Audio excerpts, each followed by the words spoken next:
Oke. Sebelumnya, Assalamualaikum warahmatullahi wabarakatuh. Waalaikumsalam warahmatullahi wabarakatuh. Selamat pagi anak-anak. Gimana kabarnya? Pagi Bu, alhamdulillah sehat. Ya, alhamdulillah ya sehat. Ini ada yang nggak hadir ya? Ada Bu beberapa. Pada kemana ini? Kayaknya sinyalnya susah Bu di desanya. Oh, rumahnya jauh ya, makanya sinyal susah. Iya Bu. Tapi nggak apa-apa. Kita lanjut aja ya ke materi kita. Sebelum masuk materi, Aida, dipimpin dulu doanya, nak. Ya Bu, ayo kawan-kawan sebelum pelajaran dimulai, berdoa terlebih dahulu, berdoa mulai. Doa selesai. Oke, terima kasih Aida. Oke, kita sekarang masuk ke jam kedua, itu tentang akuntansi sebagai sistem informasi. Nah, Ibu akan beritahu dulu apa sih tujuan kita belajar ini. Nah, tujuannya itu untuk apa? Untuk biar anak-anak Ibu ini dapat menganalisis tentang sejarah akuntansi, pengertian akuntansi, manfaat akuntansi, siapa saja sih yang boleh pakai akuntansi, dan karakteristik akuntansi itu. Nah, langsung saja ya masuk ke materi. Itu yang pertama ada next desk. Itu perkembangan akuntansi. Perkembangan akuntansi ini terjadi bersamaan dengan ditemukannya sistem pembukuan berpasangan oleh pedagang Venesia di Italia. Pada tahun 1494 terbitlah sebuah buku tentang pembukuan berpasangan yang ditulis oleh seorang pemuka agama dan ahli matematika. Nah, itu bernama siapa? Bernama Lucas Pasilio, yang kemudian itu dijuluki sebagai Bapak Akuntansi. Nah, akuntansi ini berkembang di Indonesia itu sangat relatif lama, dari zaman penjajahan Belanda hingga lebih dari 100 tahun untuk mencapai sistem akuntansi yang sekarang ini.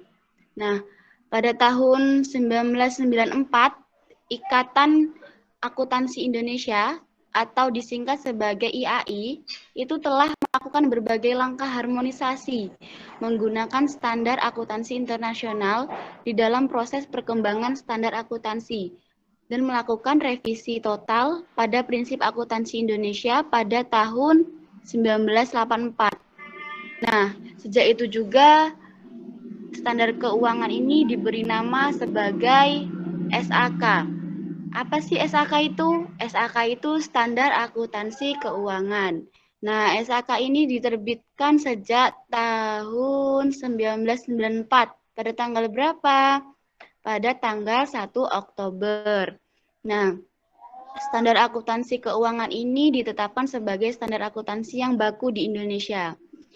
Karena untuk memenuhi kebutuhan di dunia, seperti usaha dan profesi akuntansi. Selanjutnya itu peran teknologi dalam perkembangan. Nah, seiring dengan perkembangan zaman, maka akuntansi pun bermetamorfosis menjadi akuntansi yang tepat. Sejak 5 hingga 10 tahun yang lalu, teknologi pada akuntansi ini tidak secanggih sekarang, di mana saat ini dunia akuntansi sudah berada di tahap di mana mengakses akuntansi tidak lagi menggunakan kertas dan buku, namun juga bisa menggunakan teknologi. Next, selanjutnya itu ada pengertian akuntansi. Akuntansi adalah suatu seni pencatatan, pengkelompokan, dan pengintisarian menurut cara yang berarti dan dinyatakan nilai uang. Nah, di sini selain itu juga akuntansi sebagai suatu sistem informasi. Sistem informasi ini merupakan bagian dari sistem bisnis keseluruhan di era reformasi. Tujuannya itu untuk menyediakan informasi yang menyangkut posisi keuangan, kinerja, serta perubahan posisi keuangan suatu perusahaan tersebut. Nah, tadi sudah membahas pengertian, tujuan, dan sekarang kita membahas manfaatnya. Manfaat dari akuntansi itu apa saja? Yang pertama itu ada menyediakan informasi ekonomis. Yang kedua ada memberikan gambaran kondisi perusahaan tersebut. Yang ketiga, memberikan potret yang dapat diandalkan mengenai kemampuan untuk menghasilkan laba. Yang keempat, ada menjadikan media komunikasi antar manajemen dengan pengguna informasi. Yang terakhir, itu untuk bentuk pertanggungjawaban manajemen kepada stockholder. Nah, next. Nih, yang ini adalah karakteristik kualitas dan informasi akuntansi. Nah, karakteristik ini yang pertama dapat dipahami. Dapat dipahami itu artinya bahwa laporan keuangan itu dapat mudah untuk segera dipahami oleh pemakai. Yang kedua itu relevan. Relevan ini artinya laporan keuangan itu harus sesuai dengan tujuan perusahaan tersebut. Yang ketiga itu ada materialisasi. Materialitas. Materialitas ini artinya suatu laporan atau fakta dipandang material. Kalau kelalaian untuk mencantumkan dalam mencatat informasi itu dapat mempengaruhi keputusan ekonomi tersebut. Terus yang keempat itu ada keandalan. Keandalan ini artinya informasi laporan keuangan itu harus bebas dari pengertian yaitu menyesatkan. Keandalan di sini berarti dapat diandalkan pemakaiannya sebagai penyajian atau kejujurannya seperti itu. Terus yang kelima itu penyajian yang jujur. Nah, penyajian yang jujur ini tadi kan akuntansi itu harus menggambarkan dengan kejujuran transaksinya serta peristiwa lain yang harusnya disajikan atau yang sewajarnya dapat diharapkan. Terus yang keenam itu substansi mengungguli bentuk. Nah, substansi mengungguli bentuk ini jika informasi itu menyajikan dengan jujur, maka transaksi perlu dicatat dan disajikan sesuai dengan substansi dan realitas ekonomi. Terus yang ketujuh itu ada netralitas. Netralitas ini artinya informasi akuntansi itu harus diarahkan pada kebutuhan umum pemakai dan tidak bergantung pada kebutuhan yang diinginkan oleh pihak tertentu saja. Terus yang 8 itu pertimbangan sehat.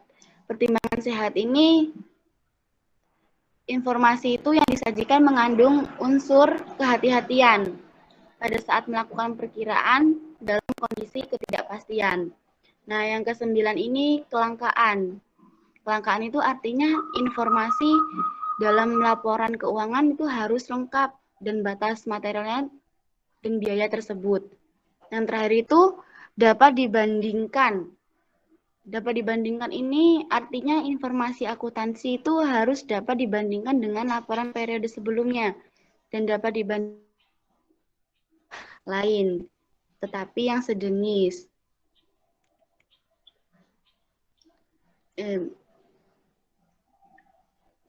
Nah, ini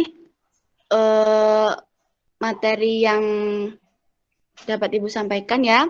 Nah, untuk memperdalam materi, nanti akan Ibu kirim ringkasan materi hari ini beserta LKPD untuk PR di rumah. Dan selain PR juga, itu Ibu bakal kasih tugas individu ke kalian.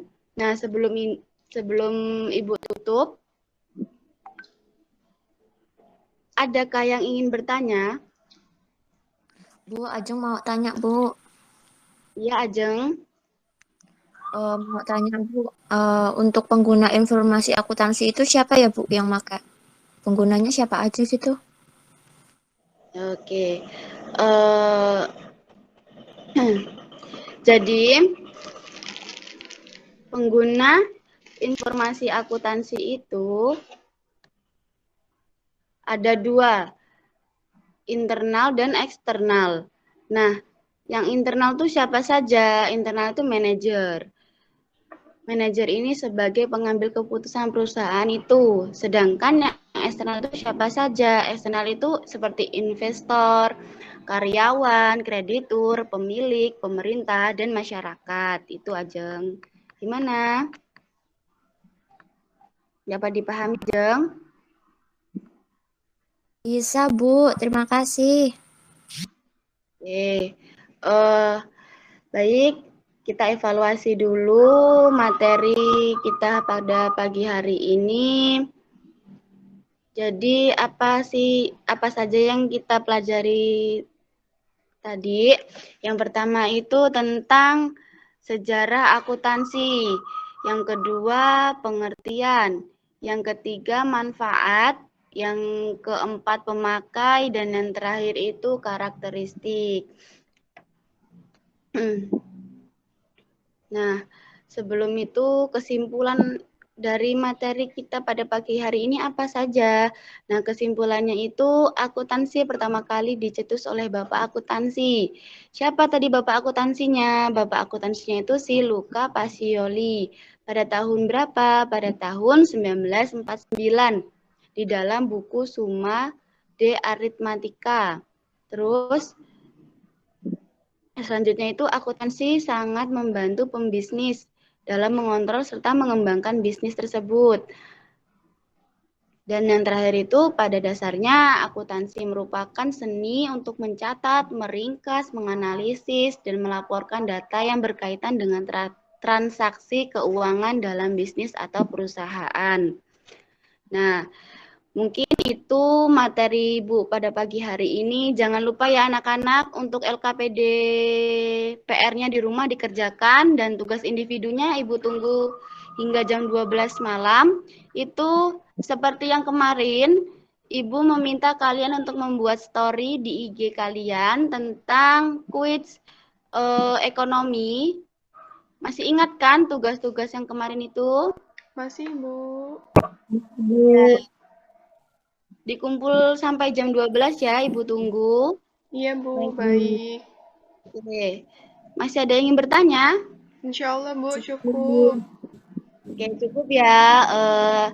Terima kasih. Untuk itu, Ibu akhiri. Wassalamualaikum warahmatullahi wabarakatuh. Waalaikumsalam warahmatullahi wabarakatuh.